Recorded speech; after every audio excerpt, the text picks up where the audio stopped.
Polling తేదీకి సమయం దగ్గర పడుతుండటంతో ప్రచారం హోరెక్కిస్తున్నటువంటి పరిస్థితి కనిపిస్తుంది. ప్రస్తుతం మనం మున్గోడు హెడ్ క్వార్టర్లో ఉన్నాం. మున్గోడు గ్రామ పంచాయతీ పరిధిలో మున్గోడు మేజర్ గ్రామ పంచాయతీ అని చెప్పవచ్చు. మున్గోడు గ్రామ పంచాయతీ నుంచి కూడా మొత్తం పోటీ చేస్తున్నటువంటి ఎవరైతే కాంగ్రెస్ పార్టీ నుంచి జిట్టగోని మనోహర యాదయ్య పోటీ చేస్తున్నారు. మొత్తం కూడా ఇంటింటి ప్రచారం నిర్వహిస్తున్నటువంటి పరిస్థితి కనిపిస్తుంది. ప్రతిష్టాత్మకంగా మారింది. ఎందుకంటే మునుగోడు హెడ్ క్వార్టర్ కావడంతో కూడా వారంతా అందరి దృష్టి కూడా ఉంది. మొత్తం 5 అభ్యర్థులు బరిలో ఉన్నటువంటి పరిస్థితి కనిపిస్తుంది. కాంగ్రెస్ పార్టీ నుంచి చూసినట్లయితే సిపిఐ సిపిఎం పార్టీల మద్దతుతో కూడా మొత్తం జిట్టగోని మనోహర్ యాదయ్య పోటీ చేస్తున్నటువంటి పరిస్థితి అయితే కనిపిస్తుందని చెప్పవచ్చు. గతంలో అతను ఎంపీటీసీగా, ఉప సర్పంచ్గా, సింగిల్ విండో చైర్మన్గా కూడా మొత్తం ప్రజల్లో సింగిల్ విండో డైరెక్టర్గా పనిచేసినటువంటి అనుభవం ఉంది. ప్రజల వద్దకు వెళ్తున్నా, ఇళ్ళు తిరుగుతున్నా ఖచ్చితంగా తమను గెలిపిస్తారనేటువంటి నమ్మకం అయితే వెలబెడుతున్నటువంటి పరిస్థితి కనిపిస్తుంది. చెప్పండి, మీరు ఇంటింటి ప్రచారం నిర్వహిస్తున్నారు, ఏం చెప్తున్నారు, ప్రజలు ఏం అడుగుతున్నారు, మీరు గెలిస్తే ఏం చేస్తారని కూడా చెప్తున్నారు వారు? గతంలో నేను ఉప సర్పంచ్గా చేసిన కాబట్టి అనునిత్యం అట్లనే ఎంపీటీసీగా చేసిన ప్రజలకు ఏ సమస్య వచ్చినా, ప్రస్తుతం నేను అడ్వకేట్ కూడా కాబట్టి వాళ్ళకి ఏ సమస్య వచ్చినా, కుటుంబ సమస్య వచ్చినా, భూ సమస్యలు వచ్చినా, ఇంకేదైనా యాక్సిడెంట్ కేసులైనా, పోలీస్ కేసులైనా, పక్క వాళ్ళకు కులతత్వాలంగా కుల వర్గాల పంచాలు వచ్చినా ప్రజలకు అనునిత్యం నేను అందుబాటులో ఉంటున్నా కాబట్టి ఆ ఇంటి సమస్యలనే తెలుసు. మునుగోడు గ్రామాభివృద్ధికి కూడా గతంలో నేను మునుగోడు గ్రామ పంచాయతీకి ఒక బస్టాండ్ నిర్మాణానికి సహకరించిన, స్కూల్ భవనాలకు సహకరించిన, ప్రతి ఏరియాలో వాటర్ ట్యాంకులకు సహకరించిన, అట్లనే సానమడ గ్రామానికి లేకుంటే ఒక రోడ్డు నిర్మాణానికి రైతులకి సంప్రదించి ఎవరికి వర్గాలకు భేషదేశాలు లేకుండా వాళ్ళ యొక్క అనుమతితో రోడ్డు వేయించడం కూడా జరిగింది. ప్రతి గ్రామంలో వాటర్ ట్యాంక్ నిర్మించడం జరిగింది. ఇంటింటికి నల్లా సౌకర్యం పైప్ లైన్ చేసిన కాబట్టి ఆ యొక్క సమస్యలు తెలిసిన వ్యక్తిగా నన్ను ప్రజలు ఆశీర్వదిస్తారని వాళ్ళకు ప్రతినిత్యం అనునిత్యంగా నేను అందుబాటులో ఉంటా. పోలీస్ స్టేషన్కి 100 మీటర్ల దూరంలో నా ఇల్లు ఉన్నది కాబట్టి ఎవరే సమస్యకు వచ్చినా అర్ధరాత్రిగా వచ్చిన వ్యక్తిగా స్పందించే వ్యక్తిగా నాకు మంచి పేరున్నది. 25 ఏళ్ల నుంచి నేను ప్రజలలో అనునిత్యం కొనసాగుతున్నా కాబట్టి వాళ్ళు ఆశీర్వాదిస్తారన్న ఉద్దేశంతో బీసీ మహిళగా అవకాశం వచ్చింది కాబట్టి నా భార్యను మునుగోడు గ్రామ పంచాయతీ సర్పంచ్గా గెలిపిస్తారన్న నమ్మకంతో ప్రజల వద్దకు నేను ఇంటింటి గడప దొక్కుతూ వాళ్ళని ఆశీర్వదించామని, ఓటు వేసి బ్యాట్ గుర్తుపై గెలిపించామని ప్రతి ఒక్కరిని అభ్యర్థిస్తూ వారి యొక్క అభివృద్ధికి, మునుగోడు గ్రామ పంచాయతీ అభివృద్ధికి, ప్రజల యొక్క బాగోగులకు, అట్నే మునుగోడు గ్రామ పంచాయతీ యొక్క పరిశుభ్రతకు, రోడ్లు కానీ మురికాలు లేకుండా కంప చెట్లు కానీ, ప్రతి ఒక్కరికి నీటి సమస్య కానీ, వాళ్ళ ఇల్లు సమస్య కానీ పరిశుభ్రంగా ఉంటుంది గ్రామ పంచాయతీకి నేను సహకరిస్తానని మనవి చేస్తున్నాను. మొత్తం ఎంతమంది ఓటర్లు ఉన్నారు? మునుగోడు గ్రామ పంచాయతీలో దాదాపు 6,800 మంది పూర్తి ఓటర్లు ఉన్నారు. ఎన్ని వార్డులు ఉన్నాయి? మొత్తం 14 వార్డులు ఉన్నాయి. ఇక్కడ ఎంతమంది పోటీ పడుతున్నారు? ఇక్కడ పోటీగా సిపిఐ సిపిఎం బలపరిచిన కాంగ్రెస్ పార్టీ అభ్యర్థిగా మా యొక్క భార్య అయినటువంటి జిట్టగోని మనోహర యాదవ్, అట్లనే ఇండిపెండెంట్గా పాలకు నరసింహ వాళ్ళ భార్య రమాదేవి ఉన్నట్టుంది. అయితే ఆయన గతంలో కూడా ఎవరికి తెలియదు. ఇదివరకు ఏంటంటే ఆయన కూడా హైదరాబాద్లోనే ఉన్నాడు. ఇప్పుడు ఏదో జాబ్ రిటైర్మెంట్ అయినని డబ్బులు తోటి వస్తుండు. కోమటిరెడ్డి రాజగోపాల్ రెడ్డి మద్దతు ఏ విధంగా ఉంది? ఎమ్మెల్యే కదా ఆయన, మొత్తం మునుగోడు హెడ్ క్వార్టర్ కాబట్టి ఏం చెప్తున్నారు? రాజగోపాల్ రెడ్డి గారి ఆశీర్వాదంతో నాకు టికెట్ ఇచ్చారు కాబట్టి వారి యొక్క ఆశీర్వాదంతో నేను అభ్యర్థిగా నేను కొనసాగుతున్నాను. సిపిఐ సిపిఎం కూడా మద్దతు మీతో కలిసి వస్తున్నారు అంతా. సిపిఐ సిపిఎం కూడా మా ఎమ్మటి కలిసి వస్తారు.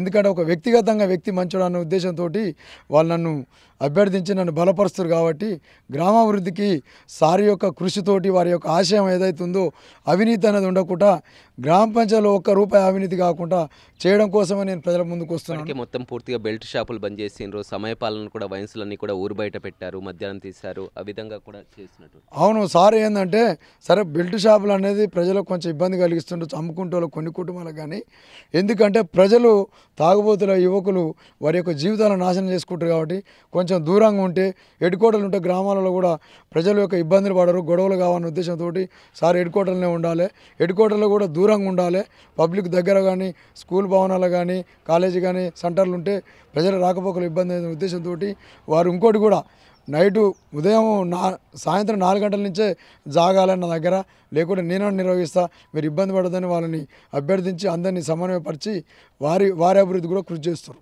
ప్రచారం ఎప్పుడు ఉదయం సాయంత్రం ప్రచారం నిర్వహిస్తున్నాం. మొత్తం తిరగడం అయిపోయిందంతా. మా భర్తకు అందుబాటులో ప్రజలకు అందుబాటులో మా భర్తకు అందుబాటులో ప్రజలు ఉన్న వరకు మాకు సపోర్ట్గా ఇస్తుర్రు. ఏం గుర్తమ్మా మీది? బ్యాట్ గుర్తు. మా మునుగోడు గ్రామ పంచాయతీ పరిధిలో గతంలో నేను కూడా 2 పర్యాయాలు ఎంపీటీ చేసిన, సర్పంచ్గా చేసిన, కోఆపరేటివ్ డైరెక్టర్ చేసిన, నీటి సంఘం చేసిన, చేనేత సొసైటీ కార్యదర్శిగా చేసిన, ఒక కమ్యూనిస్టు పార్టీ మండల కార్యదర్శిగా చేసిన, ఒక కమ్యూనిస్టు పార్టీ యువజన సంఘం జిల్లా నాయకునిగా చేసిన. నేను నా మొత్తం పోరాటంలో భాగంగా ఇక్కడ చూస్తే గతంలో యాదయ్య గారు సర్పంచ్ చేసి ఓడిపోయిండు. సరే కొద్ది మెజార్టీతో ఓడిపోయిండు. ఇప్పుడు లేడీ రావటం వల్ల మా ఇంట్లో లేడీకి అవకాశం వచ్చింది, కానీ మేము చదువు రాదు, న్యాయం చేయాలనే ఉద్దేశంతో మేము ఇక్కడ కూర్చొని మా ఎర్రజెండా నాయకులు వాళ్ళంతా కలిసి కమ్యూనిస్టు పార్టీ అంటే కాపాడేవాడే కమ్యూనిస్టు, దాని ఒక సిద్ధాంతం, ప్రజలను కాపాడేవాడే కమ్యూనిస్టు. ఆ సిద్ధాంతంతో ఆ కమ్యూనిస్టు పార్టీలు కూడా కూర్చొని, సిపిఎం పార్టీ కూర్చొని, లేదు మనకు ఒక ఉద్యమ నాయకుడు, చదువుకున్న వ్యక్తి, లాయరు, ప్రజల సమస్యలు తీర్చే శక్తి ఉన్న వ్యక్తి, ఒక యాదయ్య కుటుంబం అనేది పేద కుటుంబం, ఆయన కూడా ఒక రైతు బిడ్డ, రైతు సమస్యలు, పేదల సమస్యలు, కుటుంబ సమస్యలు, ముఖ్యంగా ఆయన భార్య కూడా పొద్దున్న లేస్తే చిలకల కూలి నాలి పేదలతోని కలిసి పని చేసిన వ్యక్తి, గ్రామంలో కూడా ప్రతి ఒక్క మహిళతో సంబంధం ఉన్న వ్యక్తి. ఈ వ్యక్తి ఇప్పుడు మనకు చూడబోతే గత వ్యక్తులకు అనుభవం లేదు, వాళ్ళు ఎక్కడో దూర ప్రాంతాల్లో ఉండి నిర్ణయాలు కొంతమంది ఉన్నారు, ఊరి మీద అవగాహన లేదు. ఈ కమ్యూనిస్టు పార్టీలు కానీ, నేను మాజీ సర్పంచ్ని కూడా నేను ఖచ్చితంగా మా ఎమ్మెల్యే గారిని, యాదయ్య గారి కుటుంబానికి సర్పంచ్ పదవి ఇవ్వాలని నేను కోరినా, లేదు ఆయనకి ఇస్తేనే నేను చేస్తాను కూడా చెప్పడం జరిగింది. వారు కూడా స్పందించి ప్రజలను కూడా తెలుసుకున్నాడు, యాదయ్య క్యాండిడేట్ ఉంటుందంటే సూటబుల్ ఉంటుందని తెలుసుకొని యాదయ్య మిస్సెస్ మనోహర గారికి టికెట్ ఖాయం చేసింది. ఆ ఖాయం చేసినందుకు మేము కూడా తిరుగుతున్నాం. దాంతోపాటు సిపిఎం పార్టీ కూడా యాదయ్యకు మనం చేస్తే మా పార్టీ కూడా ఊరుకు న్యాయం చేసిన వాళ్ళు అవుతాయని సిపిఎం పార్టీ కలిసి వచ్చింది, సిపిఐ పార్టీ కలిసి వచ్చింది. యాదయ్య కూడా కార్మికులకు, పేదోనికి అండగా మద్దతుగా ఉండే వ్యక్తి. అది ఒక మంచి కుటుంబం, ఎందుకంటే మంచోడు కాబట్టే ఎంపీటీసీ గెలిచిండు, ఉప సర్పంచ్ చేసిండు, కోఆపరేటివ్ సొసైటీ గెలిచిండు, ఒక లాయర్గా చదివిండు. కాబట్టి ప్రజలది ఆదరణ. ఇప్పుడు ఎదుటి వాళ్ళు ఎంత డబ్బు ఖర్చు పెట్టినా కూడా యాదయ్య గారు 100% గెలిచే అవకాశాలు ఉన్నాయి. ప్రజలు దీవిస్తున్నారు. నేను కూడా తిరుగుతున్నా, నేను కూడా ఈ ఊరుకు పాటుపడే మనిషి కాబట్టి నేను కూడా ఆశీర్వదిస్తూ, నేను ఎంత ప్రయత్నం చేసైనా వారిని గెలిపించుకుంటా. నేను కూడా ఈ గ్రామానికి ఒక ముళ్ళుగర్ర, ఒక రైతు నాగలు నడపాలన్నా ఒక ముళ్ళుగర్ర అవసరం. ఎంత పెద్ద ఎడ్లైనా, ఎంత పెద్ద రైతు అయినా ముళ్ళుగర్ర. నేను ఈ గ్రామానికి అన్ని సమస్యలపైన, అన్ని అధికారులపైన, ప్రజాప్రతినిధులపైన ఒక ముళ్ళుగర్రలాగా నేను ఈ గ్రామాన్ని పనిచేస్తానని హామీ ఇస్తూ, ఈ యాదయ్య గారి భార్య మనోహర గారిని గ్రామ ప్రజలు గెలిపిస్తాం అని ఆశిస్తూ ముగిస్తున్నాను. చూడొచ్చు, మొత్తం మీద పల్లెల్లో చూస్తున్నాం, అంతా కూడా వారికి బ్యాట్ గుర్తు. అదేవిధంగా మొత్తం మున్గోడు హెడ్ క్వార్టర్ మేజర్ గ్రామ పంచాయతీ అని చెప్పవచ్చు. 14 వార్డులు కూడా ఉన్నాయి, పైగా కూడా ఓటర్లు ఉన్నటువంటి పరిస్థితి అయితే కనిపిస్తుంది. గతంలో పనిచేసినటువంటి అనుభవం ఉంది, ఉప సర్పంచ్గా, ఎంపీటీసీగా, విండో డైరెక్టర్గా పనిచేశాను, నిరంతరం ప్రజలకు అందుబాటులో ఉంటాను, తాను అడ్వకేట్గా కూడా పనిచేశాను. ఇప్పుడు తమ భార్యకు ఒక అవకాశం ఇవ్వాలి, ప్రజలంతా కూడా ఆ గ్రామ అభివృద్ధి కోసం పాటుపడతానని కూడా మనోహర యాదయ్య చెప్తున్నటువంటి పరిస్థితి కనపడుతుంది. రవితో రమేష్, బిగ్ టీవీ, నల్గొండ.